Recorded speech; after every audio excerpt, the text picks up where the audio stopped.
Le secret d'une vie de sainteté, de justice et de prédication de l'Évangile réside dans la plénitude du Saint-Esprit.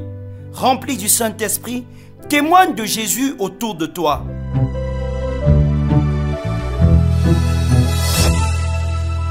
Notre Dieu est plein de miséricorde, d'amour et de compassion. Et c'est ainsi qu'il tend sa main ce matin pour vous attirer à lui et vous rassasier de sa parole. Le breakfast d'aujourd'hui s'intitule « Rempli du Saint-Esprit pour porter efficacement le message de Dieu » et est tiré de Michée 3, verset 8, qui dit simplement ceci. « Mais moi, je suis rempli de force, de l'Esprit de l'Éternel. Je suis rempli de justice et de vigueur pour faire connaître à Jacob son crime et à Israël son péché. » Amen. Votre engagement à marcher comme Dieu veut ne sera pas une partie de plaisir.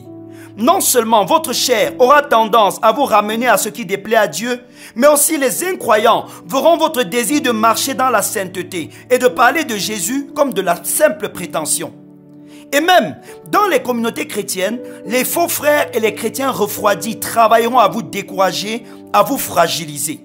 Mais gloire soit rendue à Dieu qui a la ressource dont vous avez besoin pour persévérer jusqu'au bout.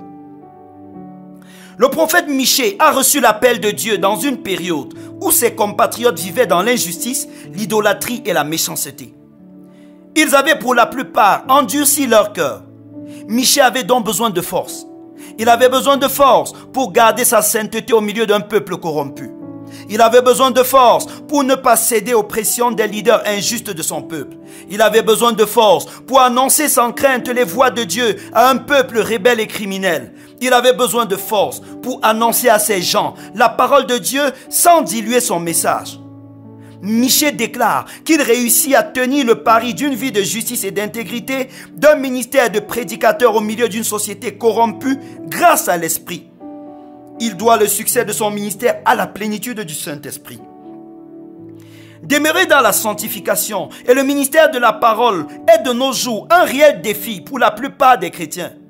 Plusieurs, face à la pression dans leurs entreprises ou en société, ont fini par céder au vice et se sont retrouvés dans les mêmes péchés que les païens. Des frères ou sœurs qui hier étaient rigoureux et disciplinés se retrouvent dans des relations toxiques, forniquent, mentent, sont complices de la corruption et retournent petit à petit à la pratique des rites ancestraux de leur famille. Ils ont perdu la bataille de la sainteté et, par ailleurs, plusieurs autres qui essayent même de se préserver n'arrivent plus à témoigner en parole de leur foi. Ils se contentent d'une vie de foi silencieuse, car ils ont peur de la réaction de leurs collègues et amis. Ils prétendent que leur comportement est une forme d'évangélisation. Toutefois, quoique votre comportement participe à l'évangile, il ne suffit pas. Les gens sont sauvés en écoutant l'évangile, pas en observant simplement vos comportements. Saisissez le secret du succès de Michée. Choisissez de vivre dès aujourd'hui dans la plénitude du Saint-Esprit. Demandez-la jusqu'à ce que Dieu vous l'accorde. Vous serez alors capable de marcher dans la sainteté et de rendre un ministère fructueux. Amen. Prions encore. Regardez tout autour de vous, toutes ces personnes qui vivent dans le mal et la méchanceté. Et dites merci à Dieu de vous avoir délivré un jour du péché.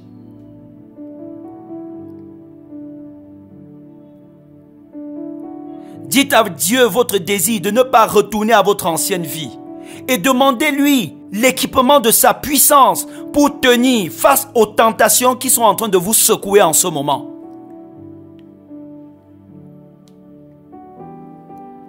Demandez à Dieu le courage de ne plus vous taire en société et de pouvoir annoncer la parole de Dieu même face à des personnes qui sont totalement opposées à l'évangile.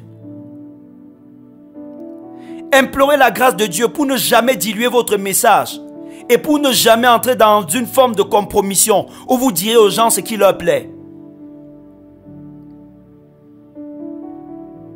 Demandez au Seigneur enfin d'attester votre message de prédication par des miracles et des prodiges afin que ceux qui vous écoutent reconnaissent que la main de Dieu est dans ce que vous faites.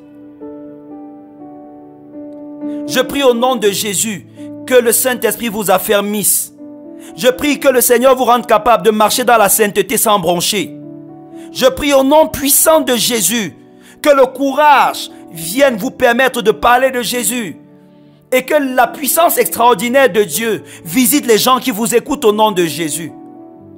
Je prie au nom de Jésus que quelqu'un qui m'écoute en ce moment en étant malade reçoive sa guérison maintenant comme un témoignage de ce que Dieu peut faire aux yeux de leurs semblables.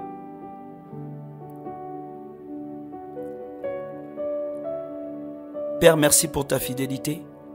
Que l'honneur et la gloire te reviennent au nom de Jésus. Amen.